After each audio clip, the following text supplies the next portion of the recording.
स्वागत है आपका हमारे यूट्यूब चैनल में। आई होप आप सबकी स्टडी अच्छी चल रही होगी। इसी क्रम में हम आज आपके लिए लेके आए हैं कॉस्मोस पब्लिकेशन का एनसीईआरटी का सार संग्रह।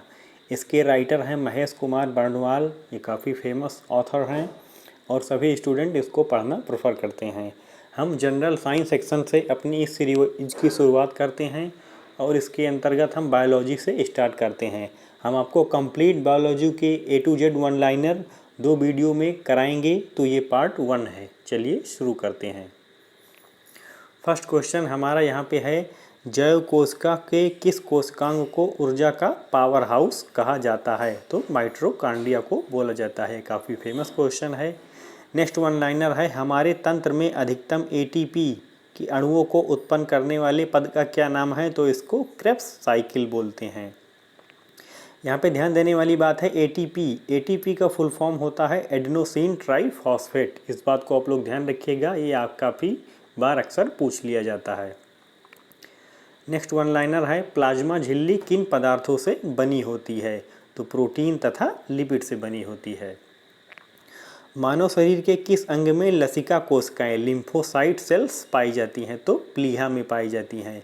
प्लीहा के बारे में एक चीज़ और ध्यान रखने वाली बात है कि इसको ब्लड सेल्स का कब्रिस्तान बोला जाता है। प्लीहा को ब्लड सेल्स का ग्रेवयार्ड बोला जाता है। काफ़ी कॉमन क्वेश्चन है और अक्सर एग्जामों में पूछ लिया जाता है। नेक्स्ट वन लाइनर है, किस जीव में लिंग गुणसूत्र सेक्स क्रोमोसोम्स नहीं पाए जाते हैं? तो छिपकली में नहीं पाए जाते हैं। नेक्स्ट वन लाइनर है, जंतु कोशिका में अनुपस्थिति होती है। जंतु कोशिका में अनुपस्थिति होती है, किसकी होती है? कोशिका भित्ति की होती है। नेक्स्ट है, पीट पिंड कॉर्पस लेटुम कहाँ पाई जाती है? तो अंडाशय में पाई जाती है। नेक्स्ट वन लाइनर है, प्रक्रमित कोशिका मृत्यु प्रोग्राम्ड सेल डेथ के कोशिकीय और आणविक नियंत्रण को क्या कहते हैं? तो एटोप्टोसिस बोलते हैं। यहाँ पे काफ़ी एडवांस लेवल के भी क्वेश्चन है। इस बुक की यही खासियत है कि इसमें बेसिक टू एडवांस हर चीज़ कवर किया गया है। आप कहीं से भी पढ़े होंगे, बेसिक आपको आता होगा, बट इस बुक को अगर आप कंप्लीट कर लेते हैं तो बेसिक टू एडवांस हर तरह के क्वेश्चन का आपके पास नॉलेज हो जाएगा। तो अंत तक बने रखिएगा दोस्तों और पेशेंस से इस वीडियो को देखोगे। मैं वादा करता हूँ जब आप इस वीडियो को एंड करोगे आपके पास बहुत ही अच्छा नॉलेज का एक कलेक्शन मिल जाएगा। नेक्स्ट वन लाइनर की तरफ बढ़ते हैं। केंद्रक न्यूक्लियस के अतिरिक्त कोशिका को किस कोशिकांग में डीएनए उपस्थित होता है? तो हरित लवक तथा माइटोकॉन्ड्रिया में डीएनए उपस्थित होता है। नेक्स्ट वन लाइनर है, किस कोशिका की पाचन थैली कहते हैं? किसे कोशिका की पाचन थैली कहते हैं? लाइसोसोम्स को। अगला है, मनुष्य के किस ऊतक में जन्म के पश्चात कोशिका विभाजन नहीं होता है? तो तंत्रिका ऊतक में नहीं होता है। अगले बारे पे बढ़ते हैं।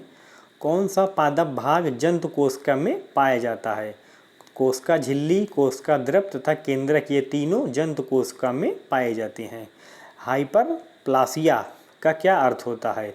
हाइपरप्लासिया का अर्थ होता है कोशिका के आकार में वृद्धि होना। नेक्स्ट है, जीन शब्द सर्वप्रथम किसने प्रतिपादित किया था? तो जीन शब्द को फर्स्ट बार बोला था जॉनसन ने। नेक्स्ट है, रिवर्स प्रतिलेखन की खोज किसने की थी? तो टाइमिन और बाल्मोर ने की थी। नेक्स्ट वन लाइनर पर बढ़ते हैं। जब एक युग्म जीन दूसरे इकाई के प्रभाव को छुपाता है तो इस प्रक्रिया को क्या कहते हैं? प्रभाविता। ये सारे सेल्स के क्वेश्चन हैं। यहाँ पे सेल्स का टॉपिक चल रहा है तो इसमें आने वाले 20-30 क्वेश्चन जो भी हैं सेल्स के होंगे। इसके बाद इसी बायोलॉजी का नेक्स्ट टॉपिक शुरू हो जाएगा, फिर हम लोग उसके क्वेश्चन देखेंगे। तो नेक्स्ट पॉइंट है, कोशिका का जीवित अंश जीव द्रव क्या कहलाता है और यह किससे मिलकर बनता है? तो कोशिका का जो जीव द्रव होता है उसे कोशिका द्रव बोलते हैं और यह केंद्रक द्रव से मिलकर बना होता है। नेक्स्ट है, कौन सा कोशिकांग प्रोटीन संश्लेषण में सहायता करता है? तो राइबोसोम करता है। मानव शरीर में गुणसूत्रों की संख्या कितनी होती है? 46 होती है। 22 जोड़े होते हैं तथा तीसरा XY अगला होता है। कौन से पौधे में कोशिका भित्ति की संरचना का घटक होता है? कौन सा तत्व पौधे की कोशिका भित्ति संरचना का घटक है? तो कैल्शियम है। नेक्स्ट वन लाइनर है, सबसे छोटी जीवित कोशिका कौन सी है? माइकोप्लाज्मा। अच्छा क्वेश्चन है, सबसे छोटी जीवित कोशिका कौन सी है? तो आंसर हो जाएगा माइकोप्लाज्मा। नेक्स्ट वन लाइनर है, किसे जीवन का भौतिक आधार माना जाता है? किसे जीवन का भौतिक आधार माना जाता है? तो जीव द्रव्य को भौतिक आधार माना जाता है, प्रोटोप्लाज्म को। कौन सी कोशिकांग केवल वनस्पति कोशिका में ही उपस्थित होती है? तो इसे हरित लवक बोलते हैं। हरित लवक जो है ये केवल वनस्पति कोशिका में ही उपस्थित होती है। दिनाम पद्धति के जन्मदाता कौन थे? तो कैरोलस लीनियस ये दिनाम पद्धति के जन्मदाता थे। नेक्स्ट वन लाइनर है, दो कोशिकाओं के मध्य पदार्थों का आवागमन किसके माध्यम से होता है? तो जीव द्रव्य तंतु के माध्यम से होता है। यहाँ पे सेल्स टॉपिक है तो काफ़ी एडवांस लेवल के क्वेश्चन इसमें हैं। ये एनसीईआरटी का सार संग्रह है, सारे कंप्लीट मिल जाएंगे तो हमारे पास अच्छा कलेक्शन हो जाएगा। किस तत्व के कोशिकाओं के एकत्र होने से रंध्र स्ट्रोमेटा खुल जाते हैं? तो पोटेशियम। किस कोशिकांग को ट्रैफिक पुलिस की संज्ञा प्रदान की जाती है? तो गोल्जी काय को ट्रैफिक पुलिस की संज्ञा प्रदान की जाती है। अभी हमने ऊपर पढ़ा था तो उसमें स्प्लीन को बोला जाता था और यहाँ पे नया आ गया है गोल्जी काय, जिसको कोशिकांग को ट्रैफिक पुलिस की संज्ञा प्रदान की जाती है। प्लाज्मा झिल्ली किस पदार्थ से बनी होती है? तो लाइपोप्रोटीन से। लाइपोप्रोटीन से प्लाज्मा झिल्ली बनी होती है। नेक्स्ट वन लाइनर है यहाँ पे, प्लाज्मा झिल्ली की संरचना का यूनिट मेम्ब्रेन मॉडल किसने प्रस्तुत किया था? तो रॉबर्टसन ने 1959 में प्लाज्मा झिल्ली की संरचना का यूनिट मेम्ब्रेन मॉडल प्रस्तुत किया था। नेक्स्ट वन लाइनर है, कोशिका भित्ति की संरचना कैसी होती है? तो ये पारगम्य होती है। यहाँ पे कुछ टेबल्स बना के वन लाइनर दिए गए हैं, हम लोग इसको देखते हैं। विश्व की सबसे छोटी कोशिका कौन सी है? तो माइकोप्लाज्मा। विश्व की सबसे छोटी कोशिका माइकोप्लाज्मा गैलेप्स है। विश्व की सबसे बड़ी कोशिका शुतुरमुर्ग का अंडा। शुतुरमुर्ग का अंडा होता है वो विश्व की सबसे बड़ी सेल्स है। मानव शरीर की सबसे छोटी कोशिका, ये तो हर लोग जानते हैं, सेरिब्लम की गैनुअल सेल। सेरिब्लम हमारे मस्तिष्क के पश्च भाग में पाया जाता है। मानव शरीर की सबसे बड़ी कोशिका क्या है? तो मानव शरीर की सबसे बड़ी कोशिका अंडाणु ओवम होती है, जो केवल स्त्रियों में पाई जाती है। मानव शरीर की सबसे लंबी कोशिका कौन सी होती है? तो इसे न्यूरॉन बोलते हैं। सबसे लंबी कोशिका न्यूरॉन होगी और सबसे छोटी कोशिका होगी वो माइकोप्लाज्मा गैलेप्सम। इस बात का आप लोग ध्यान में रखिएगा। पुरुषों में सबसे छोटी कोशिका कौन सी होती है? तो स्पर्म जो होती है सबसे छोटी कोशिका होती है। सबसे बड़ी पादप कोशिका की अगर बात की जाए तो कार्लेपोटैक्सीफोलिया है यहाँ पे। अब हमारा बायोलॉजी के अंदर ही नेक्स्ट टॉपिक आ गया है पोषण। अब आने वाले जो 40-50 क्वेश्चन हैं हम लोग इस टॉपिक पे देखेंगे। इस बुक की यही खासियत है कि इसमें हर टॉपिक वाइज जो खास एनसीईआरटी के निचोड़ होते हैं उनके 40-40, 50-50 क्वेश्चन निकाले गए हैं। इसीलिए हम इस बुक को इतना प्रेफर कर रहे हैं कि हर स्टूडेंट को इसे 1-2 बार कंप्लीट देखनी ही चाहिए। मानव शरीर में किस पोषक तत्व की कमी के कारण शारीरिक वृद्धि धीमी हो जाती है? तो प्रोटीन की कमी से। जिस व्यक्ति के अंदर प्रोटीन नहीं पाया जाएगा उसकी ग्रोथ रुक जाएगी। उसका जो HGH है, ह्यूमन ग्रोथ हार्मोन, वो भी एक्टिव नहीं रहेगा। विटामिन ए का मुख्य स्रोत क्या है? दूध है। नेक्स्ट है, प्रोटीन एवं वसा दोनों की प्रचुरता किस खाद्य पदार्थ में होती है? तो मूंगफली में होती है। मूंगफली में काफ़ी मात्रा में प्रोटीन और फैट दोनों पाए जाते हैं। नेक्स्ट वन लाइनर है, शरीर के त्वचा के नीचे विद्यमान वसा शरीर की ऊष्मा में ह्रास के विरुद्ध अवरोधक का कार्य करती है। यहाँ पे एक फैक्ट दिया गया है कि शरीर के त्वचा के नीचे विद्यमान वसा शरीर की ऊष्मा में ह्रास के विरुद्ध अवरोधक का कार्य करती है। शरीर में ऊतकों का निर्माण किस पोषक तत्व प्रोटीन से होता है? तो प्रोटीन से होता है। नेक्स्ट वन लाइनर है, किस विटामिन को हार्मोन माना जाता है? विटामिन डी को। विटामिन डी से हमारी हड्डियाँ etc मजबूत होती हैं। कौन सा एंजाइम प्रोटीनों के पाचन में सहायक होता है? तो ट्रिप्सिन एंजाइम जो होता है वो प्रोटीन के पाचन में सहायक होता है। नेक्स्ट वन लाइनर है, सामान्य क्रियाशील महिला के लिए प्रोटीन की उपयुक्त दैनिक मात्रा कितनी होनी चाहिए? तो लगभग 45 ग्राम एक एवरेज वुमेन को प्रोटीन की आवश्यकता दिन में होनी चाहिए। वहीं पे अगर स्तनपान करवाने वाली माँ के प्रतिदिन आहार की बात की जाए तो उसको 70 ग्राम प्रोटीन की आवश्यकता होती है। एक एन एवरेज वुमेन को लगभग 45 ग्राम की आवश्यकता, वहीं प्रेग्नेंट वुमेन को 70 ग्राम की आवश्यकता होती है। नेक्स्ट वन लाइनर है हमारा यहाँ पे, सलाइवा किसके पाचन में सहायक करती है? तो स्टार्च के पाचन में लार सहायता करती है। अलसी, तीसी, लिनसीड किसमें प्रचुर होता है? तो ओमेगा 3 फैटी एसिड में, वसीय अम्ल। मानव शरीर में पाचन की अधिकांश क्रिया किस अंग में होती है? तो ये छोटी आंत में होती है। पाचन की अधिकांश क्रिया मानव शरीर में किस में होती है? छोटी आंत में होती है। अच्छा क्वेश्चन है। मांस की तुलना में मछली को सुपाच्य और लाभदायक क्यों माना जाता है? क्योंकि बहुअसंतृप्त वसा अम्ल की उपस्थिति के कारण। हाईली अनसैचुरेटेड फैटिक एसिड पाया जाता है इसमें, इसी वजह से मांस की तुलना में मछली को सुपाच्य बोला जाता है। मतलब कि अगर आप मछली खाते हैं तो मांस की तुलना में ज़्यादा बेटर माना जाता है। दूध किस बैक्टीरिया के कारण खराब हो जाता है? ये तो बहुत ही आसान क्वेश्चन है लल्लू सा, लैक्टोबैसिलस। हर बच्चे को ये भी पता होती है। नेक्स्ट फैक्ट दिया गया है, फास्फोरस शरीर में अम्लीयता एवं क्षारीयता के मध्य संतुलन बनाए रखता है। इस बात को आप लोग ध्यान रखिएगा, फास्फोरस शरीर में अम्लीयता एवं क्षारीयता के मध्य संतुलन बनाए रखता है। नेक्स्ट वन लाइनर यहाँ पे दिया गया है, पालक के पत्तों में किस पोषक तत्व की कमी होती है? आयरन की। तो ये तो हम लोग बचपन से ही जानते हैं, घर पे मम्मी लोग सजेस्ट करती हैं कि साग खाओ, उसमें आयरन मिलता है। नेक्स्ट वन लाइनर है, कौन सा एंजाइम दुग्ध प्रोटीन को पचाने में सहायक था? तो ये रेनिन है।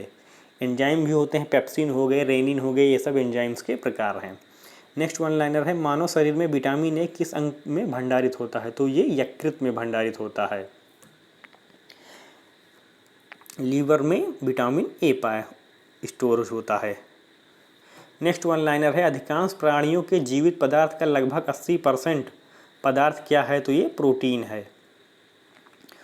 नेक्स्ट है, सेब का हृदय रोगियों के लिए विशेष महत्व क्यों है? पोटेशियम का स्रोत होने के कारण हृदय के जो मरीज होते हैं उनको सेब खाने की सलाह दी जाती है। नेक्स्ट टॉपिक हमारा यहाँ पे आ गया न्यूट्रिशन, पोषण। आने वाले कुछ क्वेश्चन हम इस टॉपिक से करेंगे। तो यहाँ पे न्यूट्रिशन का सबसे पहले एक फैक्ट दिया गया है कि दूध में प्रोटीन, कार्बोहाइड्रेट के अतिरिक्त कैल्शियम और पोटेशियम तत्व शामिल होते हैं। इसी वजह से दूध पीना सबसे अच्छा होता है हेल्थ के लिए। नेक्स्ट वन लाइनर है, प्रोटीन की अधिकतम मात्रा किस में पाई जाती है? तो ये सोयाबीन में पाई जाती है। अल्फा कैरेटिन नामक प्रोटीन शरीर के किस अंग में पाया जाता है? तो ये त्वचा में पाया जाता है अल्फा कैरेटिन। गेहूं में कौन सा प्रोटीन पाया जाता है? तो गेहूं में ग्लूटेन पाया जाता है। ग्लूटेन नामक एक प्रोटीन है जो गेहूं में पाया जाता है। इसी वजह से लोग गेहूं से ही मैदा बनता है और लोग मैदे खाने की सलाह नहीं देते हैं, क्योंकि मैदा जब बनता है तो इसमें से ग्लूटीन और जो भी इसके पोषक तत्व होते हैं ये इसकी ऊपरी सतह में पाए जाते हैं, जिसको निकाल दिया जाता है और केवल वेस्ट मटेरियल बन जाता है, वो बचता है मैदा। इसी वजह से डॉक्टर लोग मैदे से बनी सामान को खाने की सलाह नहीं देते हैं, क्योंकि जो गेहूं का जो वेस्ट मटेरियल होता है उसी से वो बनता है। नेक्स्ट वन लाइनर है, गाय का दूध कैरोटीन की उपस्थिति के कारण इसे हल्के पीले रंग का होता है। दूध में कैरोटीन होता है, इस वजह से पीला होता है। ऐसे ही एक क्वेश्चन आ जाता है कि टमाटर का लाल रंग किसके होता है? तो वो लाइकोपीन की वजह से होता है। नेक्स्ट वन लाइनर है, दूध का श्वेत रंग किसकी उपस्थिति के कारण होता है? तो कैसीन नामक प्रोटीन की उपस्थिति के कारण होता है। यहाँ पे देखिएगा, अगर दूध का सफ़ेद पूछेगा तो कैसीन बोलेंगे, और अगर हल्का पीला पूछेगा तो कैरोटीन नामक पदार्थ की उपस्थिति से होता है। नेक्स्ट है, किसमें विटामिन सी की मात्रा सर्वाधिक होती है? तो आंवला में होती है। यह तो काफ़ी फेमस क्वेश्चन है। विटामिन डी का प्रमुख स्रोत कौन सा है? सूर्य की किरणें। किस विटामिन के निर्माण हमारे शरीर में होता है? तो विटामिन डी और विटामिन B3। कौन सा विटामिन किसी स्वप्न को पर्याप्त अवधि तक याद रखने में सहायक होता है? Vitamin B6। अगर आप विटामिन B6 लेते हैं तो आपको सपने जो हैं वो काफ़ी लंबे समय तक याद रहेंगे।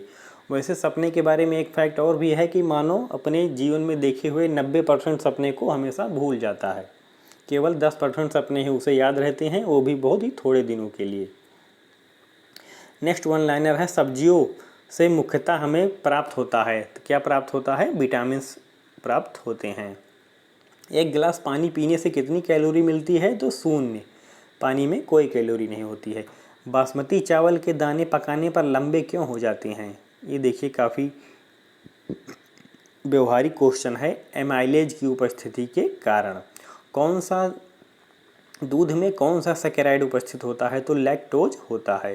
किस विटामिन की कमी से स्कर्वी रोग होता है? तो विटामिन सी, स्कॉर्बिक एसिड, ये हर कोई जानता है।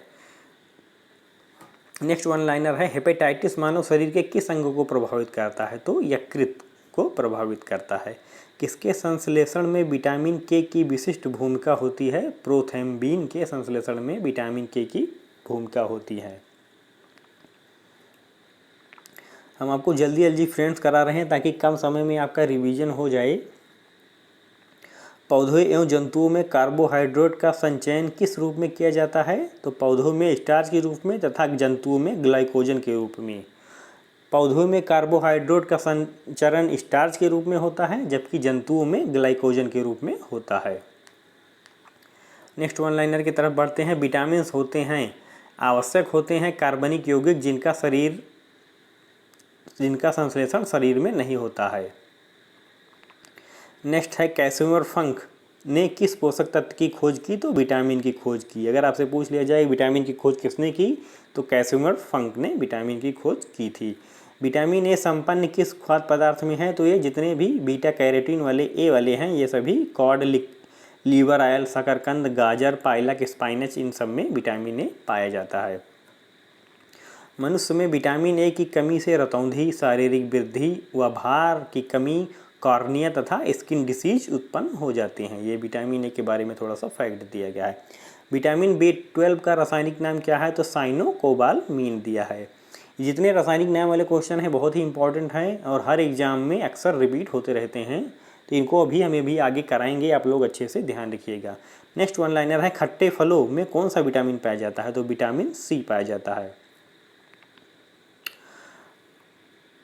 घाव भरने में कौन सा विटामिन सहायक होता है? तो विटामिन सी। अच्छा देखिए, हिंदी में हम लोग विटामिन पढ़ते हैं बट अंग्रेजी में लिखा रहता है तो वाइटामिन लोग अक्सर बोलते हैं। खैर छोड़िए उस बात को, हमें सिर्फ नॉलेज से मतलब है। क्लोरोसिस नामक रोग किस विटामिन की कमी से होता है? तो विटामिन B2 की कमी से क्लोरोसिस नामक रोग हो जाता है। थियामीन किसका रासायनिक नाम है? तो थियामीन का रासायनिक नाम है विटामिन B1। नेक्स्ट है जल में घुलनशील कौन सा विटामिन होता है? तो विटामिन B और C। इसको आप लोग ट्रिक से याद कर सकते हैं कि जो केड़ा है ये जल में घुलनशील नहीं होंगे और जो जल में घुलनशील होंगे वो B और C। केड़ा का मतलब vitamin K, vitamin E, vitamin D, vitamin A। जो बाकी बचे B और C ये जल में घुलनशील होते हैं और जो केड़ा वाले हैं ये जल में घुलनशील नहीं होते हैं। नेक्स्ट वन लाइनर है पेलाग्रा और स्कर्वी नामक रोग क्रमशः किन विटामिन की कमी के कारण होते हैं? तो पेलाग्रा विटामिन B3 की कमी के कारण होता है तथा स्कर्वी विटामिन C की कमी से होता है। विटामिन D का रासायनिक नाम क्या है? तो कैल्सीफेरॉल विटामिन D का रासायनिक नाम है। नेक्स्ट है विटामिन D की कमी से कौन सा रोग होता है? तो रिकेटस, सूखा रोग जो होता है, ऑस्ट्रोमलेशिया भी जिसको बोलते हैं, ये विटामिन D की कमी से होता है। रक्त का थक्का, ब्लड क्लॉटिंग के लिए कौन सा विटामिन आवश्यक होता है? तो विटामिन K ब्लड क्लॉटिंग के लिए आवश्यक होता है। किस विटामिन की कमी से शरीर की प्रतिरक्षा प्रणाली तथा जनन क्षमता कम हो जाती है? तो एस्कॉर्बिक एसिड जो होता है इसकी कमी से शरीर का जो इम्यूनिटी सिस्टम है वो कमज़ोर हो जाता है, इसीलिए एस्कॉर्बिक एसिड को मेंटेन रखना चाहिए। संक्रमण रोधी विटामिन किसे कहते हैं? Vitamin A। विटामिन A की अगर आपके शरीर में पर्याप्त मात्रा है तो आपको इन्फेक्शन होने के चांस कम होते हैं। नेक्स्ट वन लाइनर है किस विटामिन में कोबाल्ट पाया जाता है? तो विटामिन B12 में कोबाल्ट पाया जाता है। अनाज के छिलके मुख्यतः कौन से विटामिन पाया जाता है? तो थायमीन B1 अनाज के छिलके में पाया जाता है। नेक्स्ट यहाँ पे पॉइंट दिया गया है कि भोजन में रेशों का महत्व, importance of fibres in food. भोजन में रेशों की अधिकता पाचन क्रिया में सहायक होती है। रेशे युक्त भोजन में ग्लूकोज की मात्रा कम होती है जिससे आंतों में ट्यूबर बनने की संभावनाएं कम हो जाती हैं। नेक्स्ट वन लाइनर यहाँ पे दिया था कि विटामिन D की कमी से शरीर में कौन सा रोग होता है? तो सूखा रोग हो जाता है। अब यहाँ पे नेक्स्ट टॉपिक आ गया है माइक्रो मिनरल्स। इसके बारे में कुछ फैक्ट दिए हैं, हम इसको देखते हैं। जो खनिज तत्व होते हैं कैल्शियम, कैल्शियम का इम्पोर्टेंस क्या है, तो दांतों और अस्थियों की रचना, रुधिर स्कंदन, तंत्रिकाओं एवं पेशियों के कार्य, ये सभी कैल्शियम के इम्पोर्टेंस है। नेक्स्ट है फास्फोरस। फास्फोरस क्यों आवश्यक होता है, तो दांत और हड्डियों की रचना, अम्ल क्षार संतुलन, एटीपी तथा डीएनए, इन सबको मेंटेन करने के लिए फास्फोरस आवश्यक होता है। नेक्स्ट है गंधक। अमीनो एसिड तथा कुछ हार्मोन्स एवं विटामिनों का घटक होता है गंधक। नेक्स्ट है पोटेशियम। पोटेशियम का क्या महत्व है, ये अम्ल क्षार संतुलन को बनाए रखता है, जल संतुलन बनाए रखता है तथा तंत्रिकाओं की कार्यकी को देखता रहता है। नेक्स्ट है क्लोरीन। क्लोरीन क्या है, ये जठर रस तथा अम्ल रस क्षार का संतुलन बनाता है। नेक्स्ट वन लाइनर है सोडियम। सोडियम क्या करता है, ये अम्ल क्षार संतुलन, जल संतुलन, तंत्रिकाओं की कार्यकी, इससे रिलेटेड है, इनका संबंध इससे है। नेक्स्ट वन लाइनर है मैग्नीशियम। मैग्नीशियम का संबंध किससे है, मैग्नीशियम का संबंध ग्लाइकोलिस, एटीपी पर आश्रित अनेक उपापचयी क्रियाओं के एंजाइमों का संघटक होता है। नेक्स्ट टेबल यहाँ पे आ गई, खनिज मिनरल्स। लोह आयरन का प्रमुख स्रोत क्या है, केला एवं खजूर। पोटेशियम का रिसोर्सेज क्या है, पालक। आयोडीन के रिसोर्सेज क्या हैं, आयोडीन युक्त समान नमक। कैल्शियम के रिसोर्सेज क्या हैं, दूध और अंडे। आप लोग इन सबको देखिएगा, जितने माइक्रो मिनरल्स हैं इनकी शरीर में उपस्थिति या आवश्यकता बहुत कम होती है, ये सभी लोग मिलीग्राम से में आवश्यकता होती है, जबकि प्रोटीन वगैरह हो गए ये शरीर में लगभग ग्राम में आवश्यकता होती है, जबकि माइक्रो मिनरल्स की बहुत ही कम आवश्यकता होती है, ये सभी चीज़ें मिलीग्राम में होती हैं। आपने अक्सर सुना होगा कि दवा वगैरह में ये सारे जो इसकी तत्व पाए जाते हैं वो मिलीग्राम में होते हैं। नेक्स्ट वन लाइनर है, कौन सा तत्व किडनी में पथरी को बनने से रोकता है, तो मैग्नीशियम जो है वो किडनी स्टोन को बनने से रोकता है, और जो किडनी स्टोन में पाया क्या जाता है उसको ऑक्जेलिक एसिड बोलते हैं, जो किडनी स्टोन में पाया जाता है। कौन सा फल स्कर्वी रोग के उपचार में आवश्यक होता है, तो आंवला। आंवला में प्रचुर मात्रा में विटामिन सी पाया जाता है और ये स्कर्वी रोग को रोकने में यूजफुल होता है। एक संतुलित आहार में विभिन्न पोषक तत्वों को किस अनुपात में होना चाहिए, तो 1/2 प्रोटीन होना चाहिए, 1/4 वसा होना चाहिए तथा 3/5 कार्बोहाइड्रेट होना चाहिए। बैलेंस डाइट के अंदर ये सभी इतने चीज़ होने चाहिए।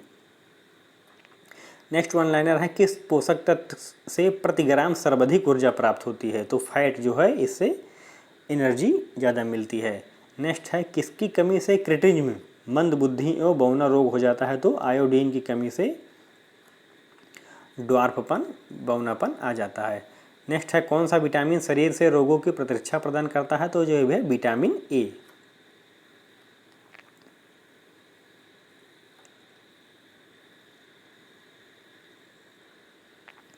अब हमारे पास ये टेबल्स आ गई है, इसी बुक में दी है कि विटामिन के कारक होते हैं। तो सबसे पहले हम आप लोग देखेंगे विटामिन ए, इसका जो नाम है रेटिनॉल, आप लोग इसको अच्छे से याद कर लीजिए, ये हमेशा ये सारी चीज़ें पूछे जाती हैं।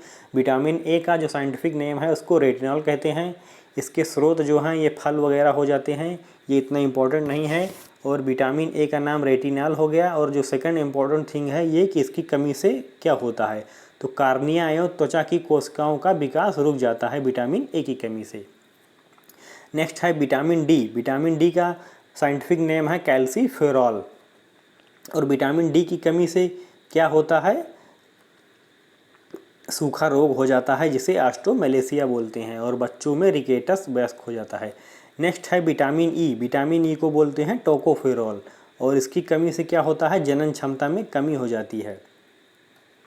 नेक्स्ट है विटामिन के। विटामिन के का रासायनिक नाम है फिलोक्विनोन, और इसकी कमी से ब्लड क्लॉटिंग नहीं होती है।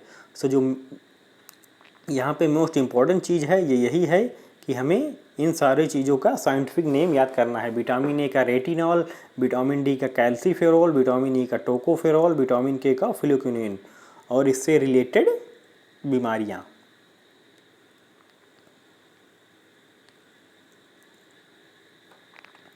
यहाँ पे विटामिन बी कॉम्प्लेक्स के पूरी टेबल्स आ गई है। हम लोग जानेंगे विटामिन बी1 जिसका साइंटिफिक नाम थियामिन होता है, और विटामिन बी की कमी से बेरी बेरी रोग होता है, इसकी कमी से बेरी बेरी रोग होता है। विटामिन B2 इसका साइंटिफिक नाम राइबोफ्लेविन।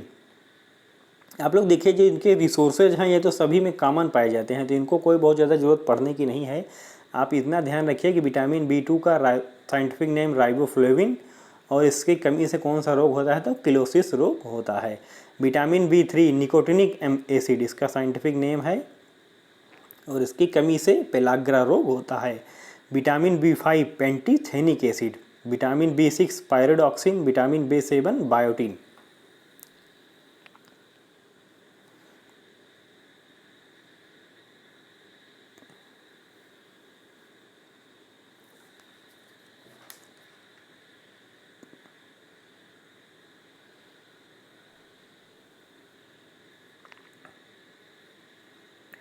माफ़ कीजिएगा, वो थोड़ा सा टच प्रॉब्लम की वजह से हम लोग फिर से इसको शुरू करेंगे।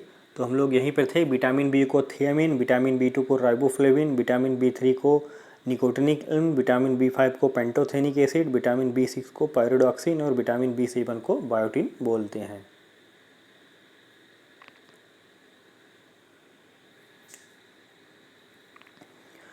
हम लोग यहाँ पे देखेंगे विटामिन B1 इसका साइंटिफिक नेम थियामिन है, और इसकी कमी से बेरी रोग होता है।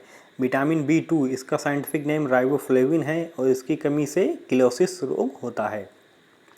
विटामिन B3 जिसका साइंटिफिक नेम निकोटिनिक एसिड है, और इसकी कमी से पेलाग्रा रोग होता है।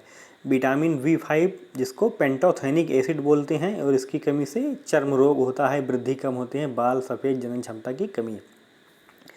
विटामिन B6 को पैराडॉक्सिन बोलेंगे, जिसकी कमी से रक्तक्षीणता, चर्म रोग, पेशी ऐंठन आदि पाई जाती है। विटामिन B7 बायोटिन, इसकी कमी से भी स्किन डिसीजेज और हेयर फॉल वगैरह होते हैं। तो यहाँ पे जो मोस्ट इम्पॉर्टेंट चीज़ है पढ़ने वाली, ये आप लोग इसका साइंटिफिक नेम इसको ज़रूर ध्यान रखिएगा, ये बहुत इंपॉर्टेंट है, हर एग्ज़ाम में ये पूछा जाता है। और इसकी कमी से रोग, यहाँ पे आ जाता है विटामिन B9 जिसको फोलिक एसिड बोलते हैं, और इसकी कमी से रक्त क्षीणता या फिर वृद्धि में कमी होती है। विटामिन B12 इसका साइंटिफिक नेम साइनोकोबाल्बिन होता है, और इसकी कमी से रक्त क्षीणता, तंत्रिका तंत्र आदि होते हैं। विटामिन C जिसको एस्कॉर्बिक एसिड बोलते हैं, ये स्कर्वी, मसूड़ों में सूजन आदि होती है।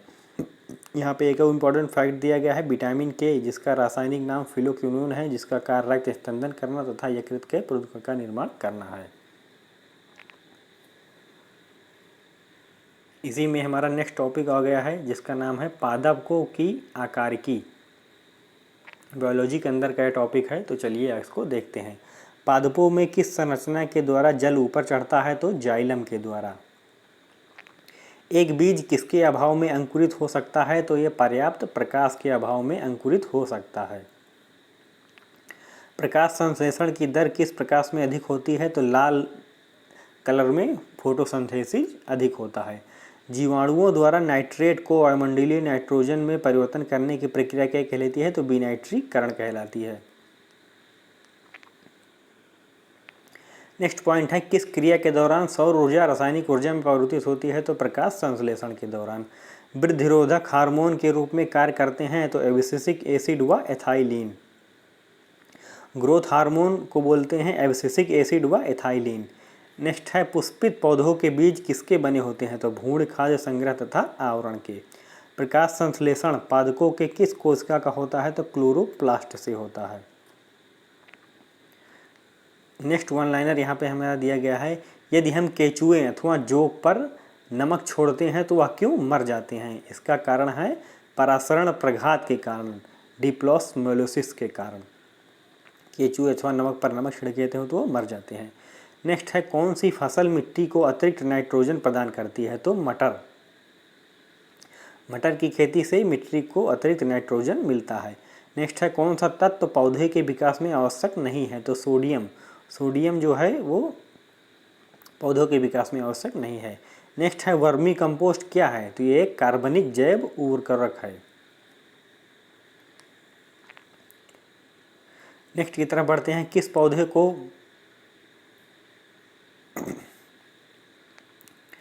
पौधों को औषधीय भारतीय चिकित्सक का डॉक्टर कहा जाता है तो आंवला होता है। आंवला में बहुत सारे विटामिन C के स्रोत मिलते हैं, जिसकी वजह से इसे औषधीय भारतीय चिकित्सक कहा जाता है।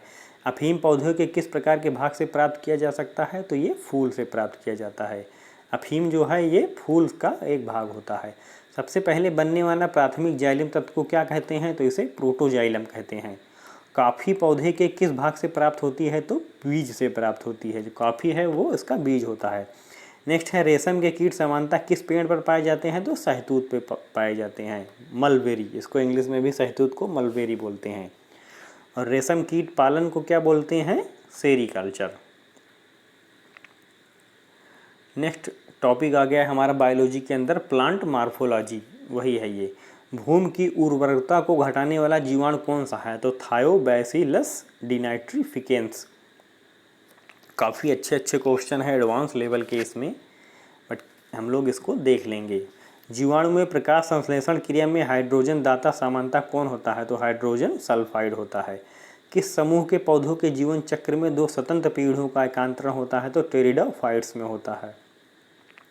वायु प्रदूषण के सूचक होते हैं, लाइकेन जो होते हैं वो वायु प्रदूषण एयर पॉल्यूशंस के इंडिकेटर होते हैं। नेक्स्ट वन लाइनर हम लोग यहाँ पे देखते हैं, अंडाशय विहीन पुष्पोद्भिद फ्लेनोग्राम्स विदाउट ओवेरी के क्या कहलाते हैं? तो जिम्नोस्पर्म जो होते हैं इनको अंडाशय विहीन पुष्पोद्भिद कहते हैं। बरगद की शाखाओं से निकलने वाले जड़ों को क्या कहा जाता है? तो ये स्तंभ मूल प्रोप रूट बोलते हैं। बरगद की शाखाओं से निकलने वाले जड़ों को, जो नीचे लटकी रहती हैं जमीन में मिल जाती हैं, उसी को स्तंभ मूल कहते हैं। नेक्स्ट पॉइंट है, परजीवी पौधे अपने पोषक के किस अंग द्वारा भोजन का अवशोषण करते हैं? तो ये चूस कांग हाइस्टोरियम द्वारा। किस प्रकार के पौधों के जड़ों में द्वितीयक वृद्धि सेकेंडरी ग्रोथ पाई जाती है? तो द्विबीजपत्रीय पौधों में। नेक्स्ट वन लाइनर है यहाँ पे, नागफनी की पत्तियां किसमें रूपांतरित होती हैं? तो कांटों में होती हैं। नेक्स्ट है, गेहूं धान और जौ में कैसी जड़ी पाई जाती हैं? तो ये तंतुमय जड़ें जो हैं ये गेहूं धान और में पाई जाती हैं। Fibrous root. रेशेदार जनतंत्र किन पौधों में पाया जाता है? तो एक बीजपत्रीय पौधों में रेशेदार जनतंत्र पाया जाता है।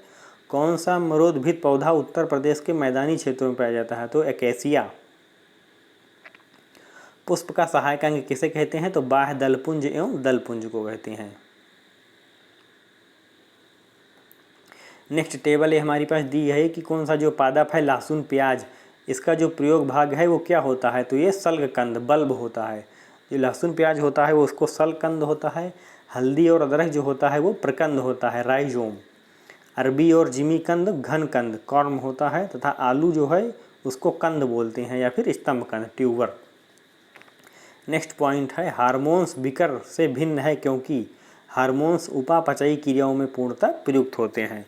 नेक्स्ट पॉइंट है, जीवाणु में प्रकाश संश्लेषण उच्च पादपों से भिन्न होता है क्योंकि इसमें O2 का निष्कासन नहीं होता है।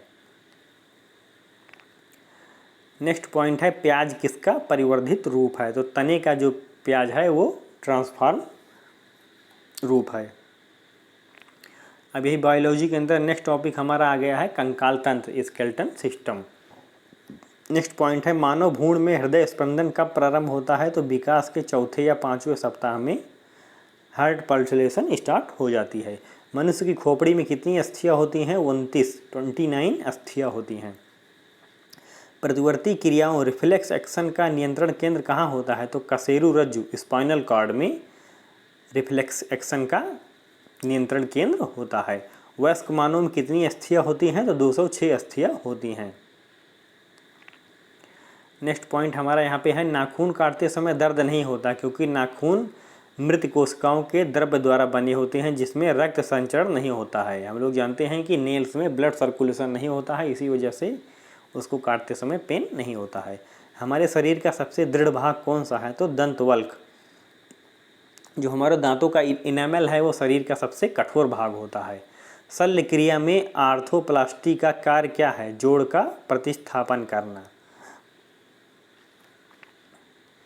नेक्स्ट पॉइंट है हमारा यहाँ पे, मानव शरीर में सबसे छोटी हड्डी कान की होती है जिसे स्टेपीज कहते हैं। यह तो काफ़ी फेमस क्वेश्चन है, हर कोई इसको जानता है। मानव शरीर की सबसे लंबी अस्थि कौन सी होती है? तो फीमर। ये हमारी जांघ की हड्डी होती है जो सबसे बड़ी होती है। कशेरु रज्जु स्पाइनल कॉर्ड में कितनी जोड़ी तंत्रिकाएं होती हैं? तो 31 जोड़ी होती हैं। मनुष्य के शरीर में पसलियों के कितने जोड़े पाए जाते हैं? तो 12 जोड़े पाए जाते हैं। नेक्स्ट पॉइंट यहाँ पे है, मानव शरीर के डिंब वाहिनी फेलोपियन ट्यूब में शुक्राणु तथा डिंब ओवम को निषेचित करता है। ये हमारा पॉइंट है कि जो डिंब वाहिनी होती हैं उसमें शुक्राणु ओवम को निषेचित करता है। नेक्स्ट पॉइंट है, मानव वयस्क के जल का प्रतिशत कितना होता है? तो 65% होता है। अस्थि एवं दंत निर्माण हुए तो क्या आवश्यक है? तो कैल्शियम और फास्फोरस जो है वो अस्थि और दंत निर्माण होता है आवश्यक है। मानव शरीर की सबसे मजबूत पेशियां कौन सी हैं? तो जबड़ों की पेशियां सबसे मजबूत होती हैं। नेक्स्ट पॉइंट है, परिवर्धनशील भ्रूण की शुष्कन को कौन रक्षा करता है? तो उल्ब एमनियन जो होता है ये परिवर्धनशील भ्रूण की शुष्कन ड्राइंग को से बचाता है।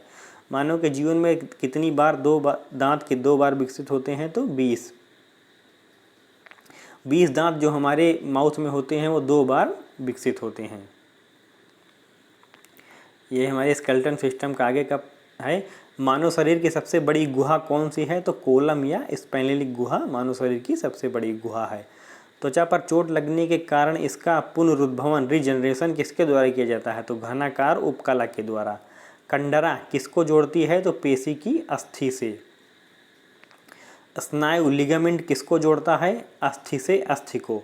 जो लिगामेंट होता है वो अस्थि से अस्थि को जोड़ता है, जबकि कंडरा जोड़ती है पेशी को अस्थि से। स्नायु एवं कंडराएं कैसी होती हैं? तो ये संयोजी कनेक्टिव टिश्यू होती हैं। जो लिगामेंट आता है ये हमारे पैरों के जोड़ों वगैरह में पाया जाता है, उसी को लिगामेंट बोलते हैं। बूढ़े लोगों को अक्सर लिगामेंट की कमी हो जाती है, इसी वजह से उनकी हड्डियां किट किट की आवाज़ करती हैं। स्नायु एवं कंडराएं कैसे ऊतक हैं? संयोजी ऊतक हैं। नेक्स्ट पॉइंट है, स्तनियों की अस्थि उपास्थि से क्यों भिन्न होती है? तो हैवर्सियन नालिकाओं के कारण। अस्थि का मैट्रिक्स किस प्रोटीन का बना होता है? तो ये ओसेसिन से बना होता है। अस्थि को कठोर बनाने वाले लवण मुख्यतः क्या होते हैं? तो कैल्शियम और मैग्नीशियम फॉस्फेट होते हैं। नेक्स्ट पॉइंट हमारा यहाँ पे है, कौन सा लसिका में किन जीवाणुओं की अनुपस्थिति होती है? तो लिम्फ में किन जीवाणुओं की अनुपस्थिति होती है? तो आरबीसी रेड ब्लड कार्पुसेल्स लसिका में नहीं पाए जाते हैं। कौन सा प्रोटीन त्वचा, बाल, नाखून, सींग, खुर के निर्माण में है? तो केराटिन। इसी की वजह से नेल्स वगैरह होते हैं। अस्थियों में कौन सा प्रोटीन पाया जाता है? तो ओसिन नामक प्रोटीन अस्थियों में पाया जाता है। अस्थियों में मुख्यतः कौन से अकार्बनिक पदार्थ पाए जाते हैं? तो कैल्शियम तथा मैग्नीशियम फॉस्फेट अस्थियों में पाए जाते हैं। मज्जा गुहा मैरो कैविटी का निर्माण किस प्रकार की कोशिकाएं करती हैं? तो ओस्टियोक्लास्ट करती हैं। अस्थियों का निर्माण किस ऊतकों से होता है? तो संयोजी ऊतकों से अस्थियों का निर्माण होता है। शिशुओं में कुल कितनी अस्थियां पाई जाती हैं? तो 300। एक नॉर्मल ह्यूमन में 206, जबकि वहीं बच्चों में 300 पाई जाती हैं। मानव शरीर के किस अंग में सबसे अधिक अस्थियां होती हैं? तो हाथ में सबसे अधिक अस्थियां होती हैं। किस प्रकार की संधियों द्वारा हमारी खोपड़ी की अस्थियां परस्पर जुड़ी हैं? तो ये अचल संधियां हैं।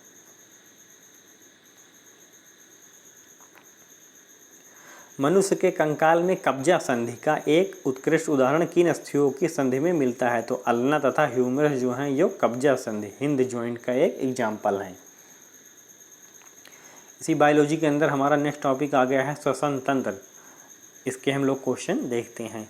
श्वसन में बाहर निकली वायु में CO2 की लगभग कितनी % मात्रा होती है? तो ये 4%।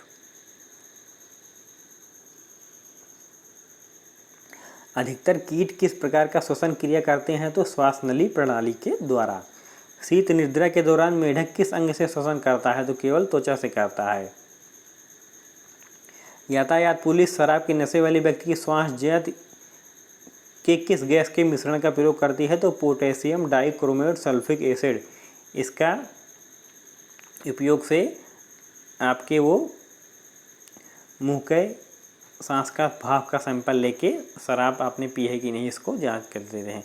श्वासोच्छ्वास ब्रीथिंग में बाहर निकली वायु में ऑक्सीजन लगभग कितनी होती है? तो लगभग 70% ऑक्सीजन होती है जो हम एक्सहेल करने पर बाहर निकालते हैं। श्वसन में रुधिर का कौन सा घटक O2 की अवशोषण करता है? तो लाल रक्त कोशिकाएं ऑक्सीजन का अवशोषण करती हैं। अवायवीय श्वसन में पेशिकीय कोशिकाएं ग्लूकोज को किसमें परिवर्तित होकर ऊर्जा उत्पादन करती हैं? तो लैक्टिक अम्ल में। भोजन निगलते समय श्वसन मार्ग किस अंग द्वारा बंद हो जाते हैं? तो एपिग्लॉटिस द्वारा श्वसन मार्ग बंद हो जाते हैं। फेफड़ों में गैसों का आदान प्रदान किसके द्वारा होता है? तो रुधिर द्वारा, ब्लड द्वारा फेफड़ों में गैसों का आदान प्रदान होता है। क्रेब्स चक्र की क्रिया किस कोशिकांग में होती है? तो माइटोकॉन्ड्रिया में होती है। शुरू में हम लोग इसके क्वेश्चन को देखा था। ऑक्सीश्वसन एरोबिक रेस्पिरेशन की क्रिया कोशिका के किस भाग में संपन्न होती है? तो कोशिका द्रव्य एवं माइटोकॉन्ड्रिया में होती है। ग्लाइकोलिसिस क्रिया को ऑक्सी तथा अनऑक्सी श्वसन का समान चरण माना जाता है। श्वसन द्वारा उत्पन्न ऊर्जा का संचय किस रूप में होता है? तो एटीपी अणु के रूप में श्वसन द्वारा उत्पन्न ऊर्जा का संचय होता है। पहाड़ों पर रहने वाले आरबीसी की संख्या अधिक होती है क्योंकि पहाड़ों पर वायु कम संघनित होती है। पहाड़ों पर एयर का लेवल डेंसिटी कम होती है, इसी वजह से पहाड़ों पर रहने वालों में आरबीसी की संख्या अधिक होती है। कार्बोहाइड्रेट तथा वसा उपापचय के प्रमुख अंतिम उत्पाद सीओटी का पायरुविक अम्ल होता है। अवायवीय श्वसन एनारोबिक रेस्पिरेशन में कौन सी प्रक्रिया होती है? तो ग्लाइकोलिसिस होती है। मनुष्य में श्वास दर प्रति मिनट लगभग कितनी होती है? तो 12 से 15 बार सांस लेता है 1 मिनट में आदमी। ग्लाइकोलिसिस में अंत में ग्लूकोज पायरुविक अम्ल एसिड में परिवर्तित हो जाता है। ग्लाइकोलिसिस के एंजाइम कहाँ पाए जाते हैं? तो कोशिका द्रव्य में ग्लाइकोलिसिस के एंजाइम पाए जाते हैं। किस कारणों से ऊतकों में ऑक्सी हीमोग्लोबिन से ऑक्सीजन निकलकर ऊतक द्रव्य में कमी आती है? तो O2 की कमी और CO2 की अधिकता के कारण। फेफड़ों की कुपिकाओं में गैसीय संक्रमण विनिमय किस प्रकार का होता है? तो ये सक्रिय ट्रांसपोर्ट। मानव शरीर में श्वसन केंद्र कहाँ स्थित होते हैं? तो मेडुला ऑब्लिगेटा तथा पॉन्स में। फेफड़ों के ऊपर का आवरण किसका बना होता है? तो प्लूरल कला का आवरण बना होता है। सर्वाधिक CO2 का परिवहन किस रूप में होता है? तो बाइकार्बोनेट के रूप में होता है। क्रेब्स चक्र ग्लूकोज के अणु कितने एटीपी अणुओं का निर्माण होता है? तो 24 अणुओं का निर्माण होता है। ग्लाइकोलाइसिस चरण में एटीपी अणुओं का शुद्ध लाभ क्या होता है? तो 2 होता है। किण्वन फर्मेंटेशन अर्थात अनाक्सी श्वसन की खोज सर्वप्रथम किसने की थी? तो लुई पास्चर ने यीस्ट में। फर्मेंटेशन की खोज सर्वप्रथम किसने की थी? तो लुई पास्चर ने की थी। फेफड़ों तथा अशुद्ध रक्त किसके द्वारा पहुंचाया जाता है? तो फुफ्फुस धमनी के द्वारा। फेफड़ों द्वारा शुद्ध रक्त किया जाता है बाएं अलिंद में किसके द्वारा पहुंचाया जाता है? तो फुफ्फुस सिरा पल्मोनरी जो वेन होती हैं ये फेफड़ों द्वारा शुद्ध किया गया रक्त लेफ्ट आर्टेरियम में पहुंचाती हैं। श्वसन गुणांक रेस्पिरेटरी कोशेंट किस मापन के द्वारा मापन किया जाता है? तो गैनांग श्वसन मापनी गैनांग रेस्पोमीटर से श्वसन गुणांक मापा जाता है। ऑक्सीजन की कमी के कारण शरीर के ऊतकों में ऑक्सीजन की कमी होना हाइपोक्सिया या एनेक्सिया कहलाता है। श्वसन क्रिया में वायु के घटक की मात्रा में क्या परिवर्तन नहीं होता है? तो नाइट्रोजन परिवर्तन नहीं होता है। नेक्स्ट टॉपिक हमारा आ गया डाइजेस्टिव सिस्टम। अब आने वाले हम कुछ क्वेश्चन पाचन तंत्र से देखेंगे। लार किसके पाचन में सहायक होती है? तो स्टार्च के पाचन में सहायक होती है। वसा का पाचन करने वाला लाइपेज नामक एंजाइम किस अंग द्वारा स्रावित होता है? तो अग्नाशय द्वारा स्रावित होता है। लाइपेज द्वारा वसा के जलीय अपघटन के पश्चात क्या प्राप्त होता है? तो वसीय अम्ल एवं ग्लिसरॉल प्राप्त होता है। कौन सा पाचक हार्मोन छोटी आंत से स्रावित होता है? तो सिक्रेटिन ये छोटी आंत से स्रावित होता है। पित्त का संचयन कहाँ होता है? तो पित्ताशय में होता है। पित्त बाइल का निर्माण यकृत लीवर में होता है। यह वसा को फैटी एसिड में तोड़कर पाचन में सहायता करता है। किस अंग में प्रोटीन का पाचन होता है? तो आंत में प्रोटीन का जो पाचन होता है।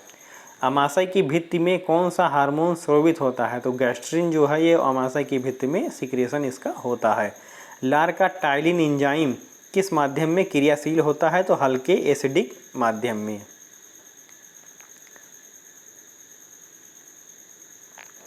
आमाशय की दीवार को पेशीय संकुचन क्या कहलाता है? तो क्रमनकुंचन। स्टोमक का जो दीवार की पेशीय संकुचन होता है मस्कुलर कॉन्ट्रैक्शन उसको क्रमकुंचन बोलते हैं। पाचन तंत्र के किस रस में कोलेस्ट्रॉल पाया जाता है? तो पित्त में पाया जाता है। कार्बोहाइड्रेट किस रूप में शरीर संग्रहित करता है? तो ग्लाइकोजन के रूप में संग्रहित करता है। आमाशय में भोजन के जीवाणुओं को कौन नष्ट करता है? तो HCl हाइड्रोक्लोरिक अम्ल जो है ये आमाशय में जीवन के जीवाणु को नष्ट करता है। मानव शरीर की किस संरचना में कृमि रूप परिशेषिका वर्मीफॉर्म अपेंडिक्स पाई जाती है? तो ये बड़ी आंत लार्ज इंटेस्टाइन में पाई जाती है। मानव शरीर का वह अंग जो ग्लाइकोजन के रूप में कार्बोहाइड्रेट का भंडार करता है उसे यकृत लीवर बोलते हैं। एक स्तनधारी में सबसे बड़ी ग्रंथि कौन सी होती है? तो लीवर यकृत होती है। ये सारे क्वेश्चन में भी डाइजेस्टिव सिस्टम के ही हैं। अग्नाशय मानव शरीर की दूसरी सबसे बड़ी ग्रंथि होती है, ये फैक्ट दिया गया है। अब जैसे देखिए इस टॉपिक क्वेश्चन कुछ इंटरेस्टेड लग रहे होंगे क्योंकि ये थोड़ा पढ़ा टॉपिक है। जो टॉपिक थोड़ा टफ होते हैं उसके क्वेश्चन बोरिंग लगते हैं। पीलिया में कौन सा अंग प्रभावित होता है? तो यकृत, लीवर जो है वो पीलिया से इफेक्टेड हो जाता है। पाचन क्रिया के समय आहार नाल में स्टार्च का अंतिम उत्पाद क्या है? तो ग्लूकोज जो है ये इसका अंतिम उत्पाद है। कॉड मछली के आयल, लीवर आयल में कौन सा विटामिन प्रचुर मात्रा में पाया जाता है? तो विटामिन बी, यकृत तेल में विटामिन ए पाया जाता है। मम्स, गलसुआ, पैरामॉक्सिव वायरस द्वारा फैलाई जाने वाली बीमारी है जिसे पैरोटिड ग्रंथि में सूजन, जलन व दर्द होने लगता है। ये इसका एक फैक्ट दिया गया है, आप लोग इसको भी देख लीजिएगा। नेक्स्ट पॉइंट है लैंगर हैंस की दीपिकाएं किस अंग में उपस्थित होती हैं? तो अग्नाशय में उपस्थित होती हैं। मानव शरीर के किस अंग से हार्मोनों के साथ साथ पाचक एंजाइमों का श्रवण होता है? तो अग्नाशय में। जठर ग्रंथियां किस अंग में पाई जाती हैं? तो अमाशय में जठर ग्रंथियां पाई जाती हैं। यकृत द्वारा किस प्रोटीन का संश्लेषण व संग्रह किया जाता है? तो फाइब्रोग्लिनोजन व प्रोथ्राम्बिक का संश्लेषण किया जाता है। यकृत में कौन सा पदार्थ मानव शरीर के रक्त को जमने से रोकता है? तो हिपेरिन जो होता है ये ब्लड क्लॉटिंग को जमने से रोकता है। लंबे समय तक उपवास रखने का सर्वाधिक प्रभाव शरीर के किस अंग पर पड़ता है? तो किडनी पर। कोई व्यक्ति अगर लंबे समय तक भूखा रहता है तो उसके किडनी पे इफेक्ट पड़ता है। मानव शरीर में पाचन का अधिकांश भाग किस अंग में होता है? तो छोटी आंत में होता है। काफ़ी इंपॉर्टेंट क्वेश्चन है, आप लोग इसको एक बार फिर से ध्यान रखिएगा कि मानव शरीर में पाचन का अधिकांश प्रोसेस जो है वो छोटी आंत में होता है। मानव शरीर में छोटी आंत होती है अवशोषण के लिए छोटी आंत होती है। यह एक फैक्ट यहाँ पे दिया गया है कि मानव शिशु के जन्म लेने के 6 महीने के पश्चात दांत निकलना प्रारंभ होते हैं। किस अंग द्वारा रक्त से यूरिया को पृथक किया जाता है? तो किडनी से ब्लड के अंदर से यूरिया को अलग किया जाता है। इंसुलिन में कौन सी धातु उपस्थित होती है? तो जस्ता इंसुलिन में उपस्थित होती है। नेक्स्ट टॉपिक यहाँ पे आ गया उत्सर्जन तंत्र। मानव शरीर में यूरिया का निर्माण किस अंग में होता है? तो यकृत में यूरिया का निर्माण होता है। एल्कोहल के निरावरण के लिए कौन सा मानव अंग उत्तरदायी है? तो यकृत। मानव के शरीर में खून शुद्धिकरण की प्रक्रिया को क्या कहते हैं? तो रक्त अपोहन कहते हैं। मानव शरीर से उत्सर्जित सर्वाधिक विषाक्त पदार्थ कौन सा है? अमोनिया। मूत्र की मात्रा का नियंत्रक है एडीएच, एंटी डाययूरेटिक हार्मोन एवं एल्डोस्टेरोन। ये मूत्र की मात्रा का नियंत्रक है। एक वयस्क स्वस्थ मनुष्य द्वारा एक दिन में उत्सर्जित मूत्र की मात्रा लगभग कितनी होती है? तो ये लगभग 1.5 लीटर 1.5 लीटर आदमी एक दिन में मूत्र उत्सर्जित करता है। कौन सी औषधि मूत्र के स्राव को प्रोत्साहित करती है? तो डाययूरेटिक जो है ये मूत्र के स्राव को प्रोत्साहित करती है। विल्स रोग में कौन सा अंग प्रभावित होता है? तो किडनी। विल्स डिसीज में किडनी इफेक्टेड होती है। नेक्स्ट पॉइंट है हेमोकॉर्डेटा संघ के जीव में किस अंग द्वारा उत्सर्जन होता है? तो कोशिका गुच्छ के द्वारा हेमोकॉर्डेटा संघ के जीव में उत्सर्जन होता है। यहाँ पे एक टेबल दी गई है, अब हम लोग इसको देखेंगे कि विभिन्न जंतुओं में यूरिया उत्सर्जी अंग कि हर जानवर में यूरिया कहाँ से निकलता है। तो मनुष्य में यूरिया जो एक्सक्रीशन होता है वो वृक्क से होता है। अमीबा में त्वचा से होता है। केचुआ में उत्सर्जिकाएँ पाई जाती हैं यूरिया उत्सर्जन के लिए। झींगा मछली हरित ग्रंथियाँ होती हैं। फीता कृमि फ्लेम कोशिकाएँ होती हैं। आर्थ्रोपोडा जो हैं ये मैलिक पीगी नलिकाएँ होती हैं। और सेलिन ट्रेटा में त्वचा समूह सता हुआ मुख होते हैं। वृक्क में पधनी kidney stone uric acid, calcium oxalate तथा कैल्शियम फास्फोट के कारण बनती है। ये बात मैंने आपको आगे भी बताई थी। गुर्दे की कार्यात्मक इकाई क्या है? तो नेफ्रॉन जो है वो गुर्दे की कार्यात्मक इकाई है। नाखूनों में कौन सा प्रोटीन पाया जाता है? तो केराटिन नाखूनों में पाया जाता है। वृक्कों के काम न करने पर रक्त में यूरिया की मात्रा बढ़ जाती है, इसी कहते हैं यूरेमिया। जब किसी व्यक्ति की किडनी काम नहीं करती है तो उसके ब्लड में यूरिया की मात्रा बढ़ जाती है। मनुष्य में किस प्रकार का उत्सर्जन पाया जाता है? तो यूरियोटेलिक उत्सर्जन मनुष्यों में पाया जाता है। यूरोक्रोम का निर्माण कैसे होता है? तो लाल ऊधर कणिकाओं के हीमोग्लोबिन से यूरोक्रोम का निर्माण पाया जाता है। किडनी से प्रति मिनट औसत रक्त प्रवाह कितना होता है? तो 1 से 1.2 लीटर पर मीटर किडनी से प्रति मिनट औसत रक्त प्रवाह होता है। वृक्क नलिकाओं के दूरस्थ कुंडलित भाग से मुख्यतः किसका पुनर्वसन होता है? तो सोडियम क्लोराइड का होता है। वृक्क के चारों ओर पाए जाने वाली झिल्ली नुमा आवरण को क्या कहते हैं? तो पेरिटोनियम बोलते हैं। वह बीमारी जिसमें मूत्र के साथ रक्त आता है तो उसे हेमोटूरिया कहते हैं, जिसमें पेशाब के साथ ब्लड का सिक्रेशन होने लगता है। शरीर में संपूर्ण रक्त किसके माध्यम से शुद्ध होता है? तो वृक्क किडनी के माध्यम से ब्लड प्यूरिफिकेशन होता है। यहाँ पे एक फैक्ट दिया गया है कि केंचुआ मुख्य रूप से अमोनोन्यूट्रिलिक उत्सर्जक जंतु है, किंतु जल न प्राप्त होने पर यह यूरियोटेलिक उत्सर्जक हो जाता है। यहाँ पे एक टेबल दी गई है जिसमें कशेरुकी जंतुओं के उत्सर्जी अंगों के बारे में दिया गया है। तो उत्सर्जी अंग है किडनी। किडनी का उत्सर्जी पदार्थ है रुधिर से मूत्र के रूप में अत्यधिक जल व नाइट्रोजनी अपशिष्ट पदार्थ जैसे यूरिया आदि का उत्सर्जन करना। फेफड़े का जो उत्सर्जी पदार्थ है ये अमोनिया को यूरिया में परिवर्तित करता है। लीवर का जो काम है वो है नाइट्रोजनी पदार्थों का निष्कर्षण। और आंत इंटेस्टाइन का काम है कैल्शियम व धातुओं को लवण की आवश्यकता की मात्रा से अधिक जो हो जाती है उसका उत्सर्जन करना। नेक्स्ट पॉइंट हमारे पर दिया गया है, जलीय प्राणियों में नाइट्रोजन विनिमय से उत्पादित होता है अमोनिया। गठिया रोग का क्या कारण है? आर्थराइटिस जो होता है वो रक्त में प्रवाह को रोक देता है, इसी कारण से गठिया रोग हो जाता है और वो स्थान हमें शून्य सा फील होता है।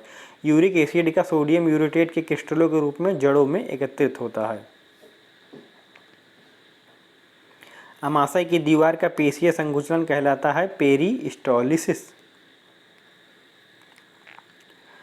नेक्स्ट टॉपिक हमारा आ गया है और आज के वीडियो का आखिरी टॉपिक तंत्रिका तंत्र, नर्वस सिस्टम। मानव शरीर की प्रतिवर्ती क्रिया रिफ्लेक्सिव एक्शन का नियंत्रण कहाँ होता है? तो मेडुला ऑब्लिगेटा में होता है, ये हमारे मस्तिष्क में पाई जाती है। हृदय का धड़कन की गति किसके द्वारा बढ़ती है? तो अनुकंपी तंत्रिका द्वारा। प्रेरक कौशल मस्तिष्क के कौन से भाग में के साथ संबंधित है? तो ये ललाट भाग फ्रंटल लोब के साथ प्रेरक कौशल मोटर स्किल होती है। मानव के मस्तिष्क का सबसे बड़ा भाग कौन सा है? तो रोम्बेसिफेलॉन। तंत्रिका तंत्र के अध्ययन को तंत्रिका विज्ञान न्यूरोलॉजी कहा जाता है और जो इसको डॉक्टर होते हैं इनको न्यूरोलॉजिस्ट बोलते हैं।